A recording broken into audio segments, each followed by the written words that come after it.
오늘 우리 24장은 23장과 24장이 연결되어 있는 건데, 연결되어 있는데 이제 뭐 그렇다고 달아서 지난주에 이렇게 설교를 하면 너무 길 것 같아서 나누어서 합니다. 23장과 24장의 내용은 같은 내용이에요. 발람이라는 술사가 발락 왕의 초청을 받고 이스라엘을 저주해달라 그러는데 저주하지 못하고 하나님께서 축복하게 만들어서 저주하지 않고 축복하는 내용, 이것이 23장과 24장에 계속 이어져 가고 있습니다. 발람이 이제 세 번째, 네 번째 축복하는 내용이 24장에 나와요. 23장에 이제 발락 왕이 발람을 불러와 가지고 은금 보물을 많이 주겠다고, 존귀하게 만들어 주겠다고 저 멀리 부돌에 사는 메소포타미아 강 근처에 사는 북쪽에 있던 발람을 아주 존귀한 귀족들을 보내가 초청을 했어요. 그리고 자기는 아르논 강 있는 데까지 나가서 그 강 끝에까지 가서 영접을 해가지고 그렇게 왔죠. 그래서 처음에는 바알의 산당에 올라가서 이스라엘, 광야에 지친 이스라엘 전체를 보는 가운데 저주하라. 그러니까 저주를 못하고 축복을 했어요. 발람이 생각할 때 이스라엘 전체를 보이니까 그런가 보다. 이스라엘 한쪽 귀퉁이만 보여주면 하나님이 이스라엘이 아닌 줄로 또 착각해가지고 또 저주할 수도 안 있겠나. 그래서 두 번째는 비스가산 꼭대기에 올라가서 한쪽 모퉁이만 보게 만들었음에도 불구하고 축복을 했죠. 참 이방인들이 참 이 우상 섬기는 사람들이 대단히 착각하는 게 뭐냐면 하나님을 우상처럼 생각한다는 겁니다. 우리 하나님은 전능하신 하나님이고 모든 것을 알고 계신 하나님이잖아요. 믿습니까? 근데 이방신들은 뭐예요? 잘 속거든요. 가짜신 우상들은 사람이 죄를 지어도 죄 짓는지도 모르고 뭐 하는지도 모르고 그냥 떡해놓고 빌면 다 그냥 좋은 줄 알고, 이런 사람들이 신을 속이기 좋은 거예요. 여러분, 사람은 우상도 잘 속고 사람은 자기 자신도 잘 속이잖아요. 그죠? 사람이 사람을, 자기를 자기가 어떻게 속여요? 맛있는 거 생각하면서 새콤한 거 뭐 생각하면 뇌가, 그 생각만 해도 뇌가 쏘가가지고 침을 싹 흘리게 만들잖아요. 저는 이렇게 맛있는 고추장만 생각하면 콧잔등에 땀이 싹 나온단 말입니다. 이게 쏘가서 그런 거예요. 내 뇌가 나한테 쏘가서 그런 거예요. 사람은 자기를 자기가 속이거든요. 근데 인간이 신을 속일 수 있다고 우상숭배하는 사람들은 다 그런 생각을 가졌어요. 그래서 첫 번째 바알의 산당에 올라가서 보이다가 두 번째 비스가산 꼭대기에 올라갔다가 오늘 우리가 이제 이 보는 내용은 이제 앞에 그 23장 27절부터 사실 나왔는데 부올산 꼭대기, 이렇게 부올산으로 데리고 갔어요.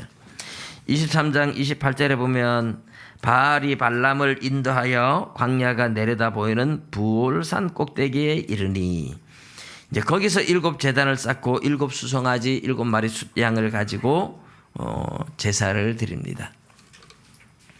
예, 우리 학생들 첫 번째 문제가 부올산입니다. 예, 부올이에요. 올. 지난주에도 많이 틀렸더라고. 바알 산당에 그랬더니 바알에 전부 다 이렇게 다 적어놨어요. 바알의 산당, 이렇게 바알 산당으로 올라갔다 이랬는데 바알의 산당 전부 다 이렇게 적어놨어요. 예, 그래서 여러분들이 좀 일찍 오라고 하는 것은 와서 성경을 읽어보면 답이 다 있어요. 그래서 조금 일찍 와서 성경도 읽어보면 좋습니다. 예, 부올산 꼭대기입니다. 부올산. 이제 그런데 여러분 보면 발람이 누구의 아들이에요? 부올의 아들이에요. 부올의 아들인데 이 부올산하고 부올의 아들 할 때 이 부올은 우리나라 말로는 똑같이 부올 적었지만 히브리어 원어로는 서로 전혀 다른 단어입니다. 근데 좀 비슷한 단어니까 우리나라 말로 번역을 그렇게 할 수밖에 없어서 부올 이러는데 원어는 전혀 서로 상관없는 다른 단어입니다. 이제 세 번째, 이제 발람이 이스라엘을 축복하는데요. 발람이 1절에 보면 이랬죠. 24장 1절에 발람이 자기가 이스라엘을 축복하는 것을 여호와께서 선히 여기심을 보고 전과 같이 점수를 쓰지 아니하고 그의 낯을 광야로 향하여 이랬어요. 그러니 점수를 쓴다, 뭐 사수를 쓴다 이렇게 말하는데 원래 이 무당이나 점술가들이 귀신을 부르는 의식이 있어요. 전에도 말했지만 제가 어릴 때 보면 무당들이 귀신 부르는 게 앉아가지고 몸을 확 떨고 물 한 모금 먹었다가 팍 뿌리고 아주 들으면 날카로운 쇳소리 같은 휘바람 싹 불고 막 들으면 섬찟하죠. 귀신을 부르는 거예요. 뭐 어떤 또 점술가들은 막 뭐 닭을 잡아서 뭐 닭모가지에 피를 갖다가 뿌리고 뭐 또 주문을 외우고 그래. 여러분 무당들이 굿할 때 그냥 신내림이 이루어지는 게 아니고 옆에서 한 사람이 북을 갖다 놓고 또는 뭐 장구 갖다 놓고 막 둥당둥당둥당 두드리면서 주문을 외워요. 그러다 보면 이제 귀신이 이제 신내림이 일어나요. 그러면 그 귀신이 신내림이 와야 밤새도록 막 이만큼씩 뛰거든요. 펄쩍펄쩍 뛰면서 하는데 귀신의 힘을 빌려서 뛰지 제정신으로 그래 못 뜁니다. 사람이 지정신으로 그래 못 뛰고요. 사람이 이렇게 지정신 아니고 이렇게 맛이 샥 가가지고서 밤새도록 뛸 수 있는 건 귀신 들림 아니면 술의 힘을 빌리면 또 그래야 돼요. 술 많이 먹으면 사람들이 밤새도록 또 뛰고 놀아요.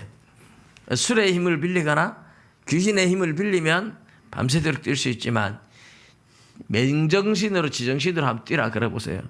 조금 뛰다가 내가 미쳤지 내가 왜 이러고 있어 이러고 안 됩니다. 지쳐서 안 되고 힘들어서 안 됩니다. 내 무당들 굿하는 거 보면요 정말 막 그 여자에게서 어떻게 그런 힘이 나올지 막 뛰는데요 막 펄짝 뛰어보자 펄짝 해가지고 막 머리가 하늘 꼭대기 닿겠네 이러면서 막 뛰는데 진짜 천장에 막 머리가 막 데일 듯 말 듯 이렇게 뜁니다. 제가 어릴 때 보면서 야, 잘 뛴다. 진짜 잘 뛰더라고요.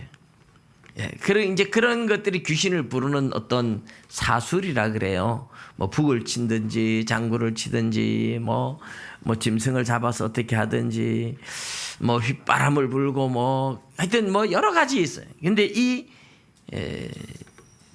카쌈이라고 불리는 발람 이 사람도 일종의 점술가고 점쟁이잖아요. 그런 귀신을 부르는 의식을 늘 했어요. 근데 하나님께서 뭐 그런 의식을 해야 오고 그런 하나님은 아니지만 그럼에도 불구하고 발람이 그럴 때마다 찾아와서 이스라엘을 저주하지 못하게 막아주시고 축복하게 만들었잖아요. 그런데 이제 세 번째는 발람이 점수를 안 썼어요. 왜? 하나님이 이스라엘을 축복하는 걸 좋아하니까 점수를 쓰지 않아도 하나님이 오신다는 걸 느끼고 있는 것 같아요. 영적인 세계는 다 통해요. 여러분 방언을 하는데 성령을 받은 사람이 방언하는 것과 마귀가 들린 사람이 방언하는 것과 이 방언으로 서로 대화가 됩니다. 영은 영의 세계끼리 대화가 돼요. 왜요? 천사가 타락했을 때 마귀가 됐거든요. 그러니까 타락한 천사나 타락하지 않은 천사나 본질적으로 하나님의 은혜에서 끊어졌다는 것뿐이지 이 말이 통하잖아요. 서로 대화가 돼요. 방언을 같이 할 수 있어요. 사람도 뭐 착한 사람이나 죄 지은 사람이나 서로 다 말을 하면 다 통하잖아요. 그런 거하고 똑같은 원리예요. 하나님의 세계, 영의 세계에서 하나님은 다 알고 계시니까. 그래서 천사들이 왔는데 이 천사들이 뭐 마귀에게 다 마귀를 제압하고 서로 통할 수 있는 거죠. 하나님께서 직접 발람에게 그렇다고 해서 왔다고 볼 수 없다 이 말입니다. 발람에게 천사가 임하거나 성령이 임하거나 뭐 이래서 이제 사실 예언하게 만든다 이래 볼 수 있죠. 그래서 이 점수를 쓰지 않고 이스라엘을 그냥 바라보는데 하나님께서 영이 임해서 축복하게 만들어요. 그래서 이 세 번째, 네 번째 축복은 어떤 점수를 쓰지 않고 그냥 축복하고 있는데, 오늘 우리 이 축복의 내용이 중요한 거예요. 제가 우리 학생들한테 문제를 내면서 어떻게 축복을 했느냐, 그러니까 뭐 사태난 산에서 축복했다, 뭐 이런 식으로 축복의 내용을 물었는데 전혀 엉뚱한 방향으로 대답을 했더라고요. 우리 학생들 오늘은 잘 듣고 축복의 내용을 묻는 거예요. 자, 오늘 이제 발람이 세 번째 뭐라고 하느냐. 그가 예언을 전하여 말하되 부올의 아들 발람이 말하며 눈을 감았던 자가 말하며 하나님의 말씀을 듣는 자, 전능자의 환상을 보는 자, 엎드려져서 눈을 뜬 자가 말하기를. 여기까지는 축복이 아니고, 어떻게 축복하느냐 이 대답이 아니에요. 축복이 아니고 뭐예요? 발람이 자기를 소개하는 거예요. 소개. 나는 이런 자다. 이 내용이 참 재미있죠. 그죠? 왜 그렇게 소개하는지.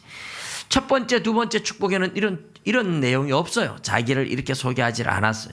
그런데 이제는 자기에 대해서 특이하게 소개를 해요. 그러면서 축복하는 내용이 뭐냐 하면, 야곱이여 내 장막들이, 이스라엘이여 내 거처들이 어찌 그리 아름다운고, 그 벌어짐이 골짜기 같고 강가의 동산 같으며 여호와께서 심으신 침향목들 같고 물가의 백향목들 같도다. 오늘 이 말씀에 근거해서 우리 아까 인사했죠. 참 아름다우십니다.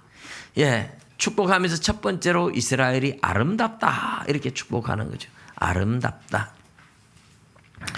그리고 두 번째로 축복의 내용은 8절에서 보면, 7절 8절에 보면 아각보다 높고 그 나라가 흥왕하다 하면서 하나님이 그를 애굽에서 인도해냈으니 그 힘이 들소와 같도다. 예, 그 다음에 꿇어앉고 누움이 수사자와 같고 암사자와도 같도다. 들소의 힘 같고 수사자 암사자 같아서 아무도 해칠 수도 없을 뿐만 아니라 이스라엘을 축복하는 자는 복을 받고 이스라엘을 저주하는 자는 저주를 받을 것이다. 이게 이제 축복하는 축복의 내용이에요. 그런데 자기를 소개하는 발람이 뭐라 그래요? 눈을 감았던 자가 말하며. 눈을 감았던 자, 여기 밑에 이렇게 1번 해놓고 밑에 보면 눈을 뜬 자 이렇게 해놨어요. 요 눈을 감았다, 눈을 떴다 둘 다 번역할 수 있는 거고, 어떤 성경에는 감았다, 어떤 성경에는 사본에 감았다, 떴다 이렇게. 왜 눈을 감은 자, 뜬 자라고 이렇게 할까? 발람이 눈을 감았던 자입니다. 이 영의 세계를 제대로 이해하지 못하고 하나님을 제대로 알지 못하고 이스라엘이 어떤 백성인지는 모를 때는 눈을 감은 자죠. 눈을 감은 자. 믿음의 눈이 열려지기 전까지는 영적인 눈이 감긴 자입니다. 믿음의 눈이 감긴 자들이 바라볼 때는 어때요? 예수 믿는 사람들이 참 처량해 보이고 불쌍해 보이고, 예수 안 믿는 사람들은 일요일 날 되면 해수욕장에 가든지 뭐 놀러 가고 얼마나 먹고 마시고 즐기고 춤추고, 근데 예수 믿는 사람들은 일요일만 되면 이 좋은 날 늘 교회에 가서 예배만 드리고 있으니 참 불쌍하다. 뭐 이렇게 예수 믿는 사람들의 죄 안 짓고 바르게 살려고 애쓰는 모습이 세상 사람들의 눈에 볼 때는 불쌍한 자처럼 보일 수 있어요. 이 눈을 감은, 영의 눈을 감은 사람들의 눈으로 보는 것과 믿음이 없는 사람들이 보는 것과 믿음의 눈이 열려져서 보는 것과는 천지 차이입니다. 믿음의 눈이 딱 열려지는 순간에 하나님의 백성들이 어떻게 보일까요? 아름다워 보이는 겁니다. 믿습니까? 그래서 여러분들이 참 아름답다니까요. 교회에 어떤 분이 그렇게 얘기를 해요. 처음 교회 나갔는데 누가 울면서 막 기도를 했는데 세상에 얼마나 울면서 막 콧물 나오는데 코가 밑에서 그네를 타고 있더래요. 아이고 세상에 징그럽고 끔찍하고 막 그렇게 울면서 막 끄떡거리며 기도하는데 코는 그네를 타고 있고, 아이 교회 가기 싫다 이랬는데 그분이 어떻게 하다가 은혜를 받았어요. 그런데 그때 보기에 흉측하게 봤던 그 울면서 눈물 흘리며 기도하는 그 모습이 그렇게 아름답다라는 거예요. 믿음의 눈이 열려지고 나서는 전혀 새롭게 보이는 거예요. 할렐루야. 여러분의 눈에 성도가 아름다워 보이면 여러분 믿음의 눈이 열려진 줄로 믿습니다. 옆에 계신 분들 다시 한번 보십시오. 참 아름답습니다. 예. 정직하게 얘기하세요. 아름답지 않는데 아름답다 말하지 말고. 믿음의 눈이 열려지신 분들은 성도를 볼 때 아름답게 보입니다. 할렐루야. 예, 아름답잖아요. 얼마나 아름답습니까? 세상 사람들이 아름다운 게 아니에요. 인물 좋다고 아름다운 게 아니에요. 돈 많다고 아름다운 게 아니에요. 하나님을 믿는 믿음의 사람은 세상 사람들이 볼 때 초라해 보여도 그 믿는 사람의 모습이 얼마나 아름다운지, 이게 믿음의 눈이 열려진 자가 볼 때 그렇다 하는 겁니다. 할렐루야. 발람은 이제 눈을 감았다가 이제 눈을 뜬 자가 됐어요. 사수를 쓰지 않고. 전에는 사수를 썼는데 이제 사수를 쓰지 않아요. 하나님이 기뻐하는 걸 보면서 뭔가 발람도 하나님의 백성을 한 번, 두 번 축복하는 사이에 믿음의 눈이 서서히 열려지기 시작하는 거예요. 그래서 눈을 감았던 자가 이제 눈을 떴고 이제 하나님의 말씀을 듣는 자가 됐고 전능자의 환상을 보는 자가 되었어요. 그래서 엎드려서 눈을 뜬 자가 말하기를, 앞에는 눈을 감았었는데 이제는 엎드려서 기도하면서 믿음의 눈이 열려졌다, 이렇게 자기를 소개했던 겁니다. 믿음의 눈이 열려져서 보니까 하나님의 백성이 어떻게 보입니까? 너무 아름다워 보였다. 여러분, 시편에 보면 예루살렘을 아주 아름다운 성읍이라고 얘기를 해요. 근데 예루살렘이 가보면 그렇게 화려한 도시가 아니에요. 예루살렘이 집이 막 옹기종기 붙어 있어가지고 답답한 도시예요. 그런데 믿음의 눈이 열려져서 보니까 그렇게 아름답더라 이거죠. 여러분, 장소가 멋져서 아름다운 것도 있지만 거기에 사는 사람들이 너무너무 사랑스럽고 거기에 사는 사람들이 너무너무 좋으면 그 장소도 다 아름다워 보이는 법입니다. 하나님의 백성들이 아름답게 보이니까 하나님의 백성들이 사는 집도 아름다워 보이고 하나님의 백성들이 모여있는 교회도 아름다워 보이고 하나님의 백성들이 모여서 무슨 행사를 하는데도 그렇게 아름다워 보입니다. 믿습니까? 여러분의 눈에 그 아름답게 보일 때까지 믿음의 눈이 열려지도록 여러분 기도하셔야 돼요. 아름다워 보이는 것. 우리 학생들이 얼마나 아름다워요. 제가 볼 때는 우리 학생들이 세상에 미스 코리아, 미스터 코리아보다 훨씬 더 좋아. 얼마나 아름다운지. 그렇죠. 정말 예쁩니다, 우리 학생들요. 아, 진짜 막 전부 다 자식 좋지. 우리 자식보다 더 이뻐 보일 때가 있어요. 얼마나 이쁜지 내 자식들이죠. 뭐. 하나님의 자녀들을 너무너무 아름다워 보여요. 이게 믿음의 눈이 열려진 겁니다. 그 다음에 또 믿음의 눈이 열려지고 나서 보니까 하나님의 백성들이 강하다는 거죠. 들소와 같은 힘, 수사자와 암사자와 같다. 이게 이제 앞에 첫 번째, 두 번째 축복할 때도 그 얘기를 했어요. 그런데 첫 번째, 두 번째에 축복할 때는 하나님의 영이 임해서 그냥 그렇게 말하게 했는 거라면, 세 번째는 이제 믿음의 눈이 열려져서 그 얘기를 한다. 같은 이야기지만은 믿음의 눈이 열려져서 보는 것과 전혀 달라 보이는 겁니다. 근데 하나님의 백성이 뭐가 강할까? 약해 보이잖아요. 그죠? 참 약해 보입니다. 그런데 하나님의 백성들은 아무리 절망적인 상황이 와도 무너지질 않아요. 하나님이 함께 하신다는 것 때문에 참고 견디고 인내합니다. 의외로 강하다니까요. 세상에서 막 힘 있다고 권세 휘두르고 막 돈 가지고 큰 소리 치고 하던 사람들요, 조금만 어려움을 당하면 막 자살해버리고 막 뛰어내리고 빠지고 뭐 그래가지고 세상 빠이빠이. 그래 되게 강한 줄 알았는데 조금만 어려움을 당해도 못 견디고 막 자살해버리고, 그건 강한 게 아닙니다. 조금만 힘들면 못 견디고, 조금만 어려움이 오면 못 견디고 자살해버리고. 그런데요, 하나님의 백성들은 저 사람 세상에 뭐 무슨 힘으로 살까? 나에게 아무것도 없어 보인다. 막 세상 사람들 볼 때는 그래 보여요. 그런데 정말 세상 사람들이 볼 때는 절망스러운 사람 같아 보이는 그런 사람이 아무리 어려움이 와도 웃음을 잃어버리지 않고 웃으며 참고 견디는 겁니다. 왜요? 하나님이 함께 하시기 때문에 견딜 수 있습니다. 그것을 성도의 견인이라 그래요. 견디고 인내한다는 거죠. 우리 누가복음 16장에 보면 부자와 거지 나사로가 있는데 거지 나사로는 부잣집 대문간에서 헌대를 앓으면서 그렇게 견딥니다. 개들이 와서 심지어 헌대를 핥았어요. 그 사람들이 볼 때는 좀 왜 사나 싶겠죠. 왜 사나? 나 같으면 자살하겠다. 뭐 이렇게 세상 사람들이 말할 거예요. 그런데 거지 나사로는 그렇다고 자살하지도 않아요. 참고 견디고 인내하며 삽니다. 세상에서 강하다고 하는 사람들이 부러지기 쉽지만 예수 믿는 사람은 참 약해 보이지만은 아무리 어려움이 와도 아무리 박해를 받고 핍박이 와도 견디고 인내해요.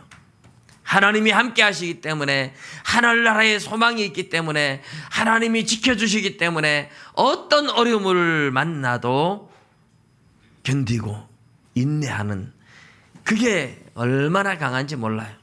그런데 단순히 약한데 인내한다 이런 것이 아니에요. 하나님의 백성들의 믿음이 들어가면요.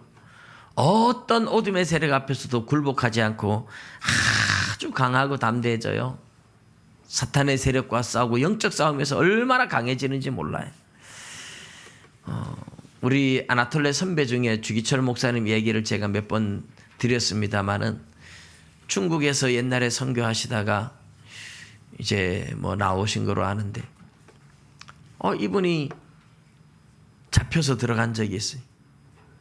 그래가지고 사업가로 이렇게 들어가서 사업을 하는 그런 시기였는데 잡혀 들어가니까 처음에는 들어갈 때는 아주 걱정이 됐대. 부인은 중국말도 못하고 어떻게 하나 막 걱정을 했는데 세상에 감옥에 들어갔는데 갑자기 마음에 평안이 오기 시작하는 게 얼마나 마음에 기쁨이 넘치는지 그만 감옥에서 막 계속 찬양을 했대. 너무 기뻐서. 근심 걱정이 다 사라지고 그 기쁨이 오더라는 거죠. 누가 그런 기쁨을 주겠어요? 성령님이 주시는 거예요. 아주 강하고 담대하게. 그래서 거기서 막 찬송을 막 계속 부르니까 시끄럽다고 쫓아내더래요. 그래서 나왔답니다.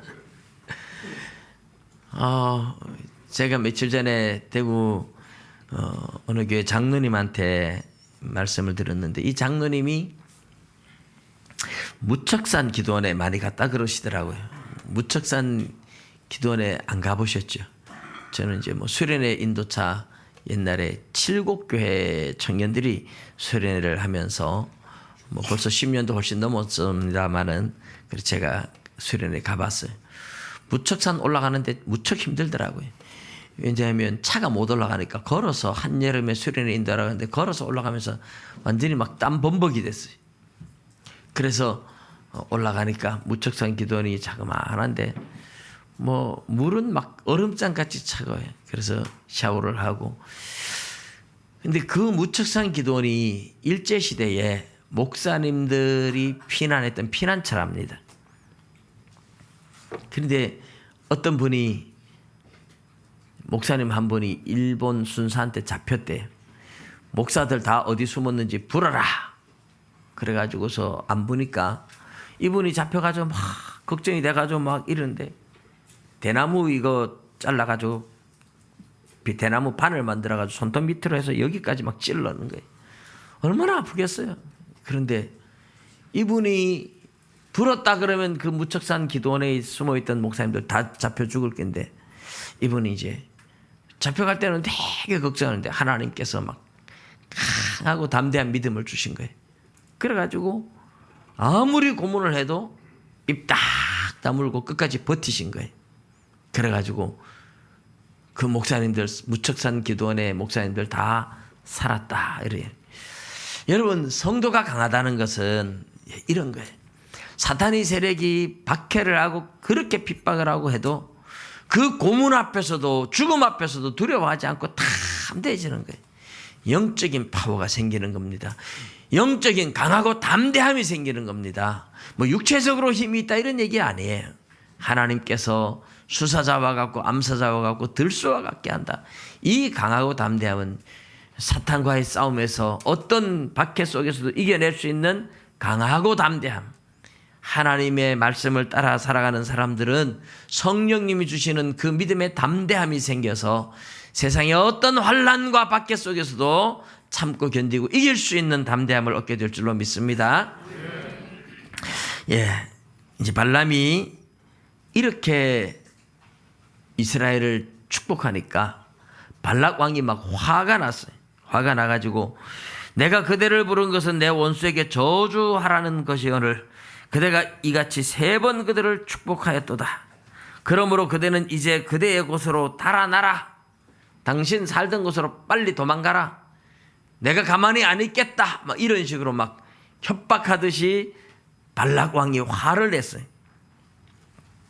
그러면서 내가 그대를 높여 존귀하게 하려고 했는데 여호와가 그대를 막아서 존귀하지 못하게 하셨도다. 그러니까 발람이 두려움 없이 한 번 더 이야기를 합니다. 내게 보낸 사신들에게 내가 말하지 않았습니까? 그 집에 가득한 은금으로 나에게 준다 할지라도 나는 하나님의 말씀을 선악간에 어길 수 없다. 말씀대로 전할 수밖에 없다. 나는 내 백성에게 돌아가지만 후일에 일어날 일을 내가 한 번 더 얘기하겠다 하면서 마지막 4번째 이제 축복을 하고 있어요. 이 발람이 이제 똑같이 말하죠. 눈을 감았던 자가 말하며 말씀을 듣는 자, 지극히 높으신 자의 지식을 아는 자, 전능자의 환상을 보는 자, 엎드려서 눈을 뜬 자가 말하기를. 이제 믿음의 눈이 열려졌다는 거예요. 자기 딴에는 그래도 믿음의 눈이 활짝 열려진 거예요. 그래서 이제 이스라엘을 바라보면서 내가 그를 보아도 이때의 일이 아니면 내가 그를 바라보아도 가까운 일이 아니로다. 먼 훗날 일어날 일을 내가 얘기한다. 그렇게 얘기를 하면서 예언을 하고 있어요. 여기에 보면 한 별이 야곱에게서 나오며 그 다음에 한 규가 이스라엘에게서 나온다. 한 별이 야곱에게서 나오며 한 규가 이스라엘에게서 일어나서 이 규하는 것은 왕의 지팡이를 말하니까 왕이 일어난다는 말이죠. 한 별 역시 왕을 의미하는 단어입니다. 이게 이스라엘에서 위대한 왕이 하나 온다는 거예요. 그 위대한 왕이 와서 에돔을 벌하고 셋 자손들을 벌하고 모압도 이쪽에서 저쪽까지 다 무찌르고 셋의 자손들을 다 멸한다. 그러니까 이스라엘의 위대한 왕이 오면 세상을 심판한다. 그 이야기를 하고 있습니다. 이게 누구에 대한 예언이에요? 장차 오실 예수님에 대한 예언이죠. 맞습니다. 그래서 동방 박사들이 이 발람의 예언 때문에 한 별이 나타나니까 이스라엘의 왕이 태어났구나 하고 별 따라서 왔던 거예요. 이 별이 나타난다는 것은 이스라엘의 위대한 왕이 태어난다는 그런 예언을 발람이 했던 이 예언, 이것이 전설이 되어 있어서 이 이야기 때문에 동방에서 박사들이 왔던 거죠. 이렇게 예언을 하면서 이스라엘을 향한 예언만 아니라 아말렉, 겐 족속, 아수르 전부 다 예언을 하고 있어요. 그런데 겐 족속은 내 거처가 견고하고 내 보금자리는 바위 위에 있도다. 그래서 이 겐 족속은 모세의 장인 이드로의 후손들인데 그들이 이스라엘 편에 서 있기 때문에 그들은 하나님이 견고하게 지키겠다. 그러나 나머지 아말렉 족속이라든지 다른 나라들은 심판을 피할 수 없다는 이야기를 하고 그리고 이제 발람이 돌아갔어요. 발락은 자기 길로 가고 발람도 자기 길로 가고 다 흩어졌다. 오늘 이 24장의 내용이 이제 발람이 눈을 감았던 자가 눈을 뜨고 전능자의 환상을 보면서 믿음의 눈이 열려져서 이스라엘을 제대로 알아보고 제대로 축복한 내용이 24장에 나와요. 여기까지 보면 발람이 이제 믿음의 사람으로 변한 거 아닌가 이런 생각이 들어요. 그런데 뒤에 가서 보면 발람이 그냥 돌아간 것 같은데 사실 성경에 이런 걸 다 기록하지 않았어요. 제대로 돌아가지 않은 거죠. 돌아가다가 생각하니까 아무리 생각해도 너무 여기까지 이 먼 거리까지 내가 어떻게 왔는데 너무 아까워. 뭐가요? 돈이. 발락왕의 돈이 너무 탐이 나. 그래서 돈을 그 금은 보화를 얻고 싶은 욕심 때문에 이 모압 왕에게 가르쳐 주었는지 미디안 족장들에게 가르쳐 주었는지 알 길은 없지만, 성경에 기록이 되어 있지 않아서 알 수는 없지만, 발람의 꾀라고 말해. 발람의 꾀. 그 꾀가 어떤 사건을 일으켰느냐. 이스라엘을 저주할 수는 없지만 이스라엘이 망하는 법은 알고 있다. 그 방법을 가르쳐 줄게. 그 방법이 뭐냐. 이스라엘 사람들이 죄를 지으면, 우상 숭배하고 간음하고 죄를 지으면 하나님께서 직접 진노한다. 누가 다른 사람들이 이스라엘을 저주할 수 없다. 하나님이 지키니까 아무도 저주할 수는 없다. 그러나 하나님이 직접 벌을 하도록 만드는 방법이 있는데 이스라엘이 죄를 지으면 된다. 그래서 미디안 족장의 딸들, 미디안의 아름다운 딸들이 이스라엘의 족장들을 유혹해서 우상 숭배하고 간음하고 우상의 재물 먹고 그러다가 연병으로 수만 명이 죽게 되는 사건이 뒤에 일어납니다. 그렇게 된 사건이 발람의 꾀로 인하여 일어났다, 이렇게 이야기를 하니까 발람은 그냥 돌아간 건 분명히 아닙니다. 가면서 가다가 다시 돌아왔는지 다른 사람을 만났는지 모르지만 방법은 내가 안다 하고 방법을 가르쳐주고 은금을 얻어서 갔겠지만 돈에 대한 탐욕이 결국은 이 발람이 믿음의 눈이 열려질 뻔했는데 믿음의 눈이 열려지지 못했어요. 여러분, 이걸 잘 알아야 돼요. 왜 그럴까? 발람은 원래 귀신 들린 사람이에요. 무당이에요. 점술가예요. 이런 점술가 속에는 어둠의 영이 꽉 차 있는 겁니다. 그런데 하나님께서 잠시 어둠의 영을 제압하고 나타나서 발람이 저주하지 못하도록 만들었던 거예요. 그런데 하나님의 영이 떠나버리면 다시 그 안에 있는 어둠의 영이 일어나서 발람을 사로잡아서 발람의 욕심을 자극하고 탐욕을 자극하니까 다시 원래로 돌아오는 겁니다. 여러분, 하나님의 백성이 세상 사람들과 발람이나 이런 사람들과 다른 점이 뭔지 아십니까?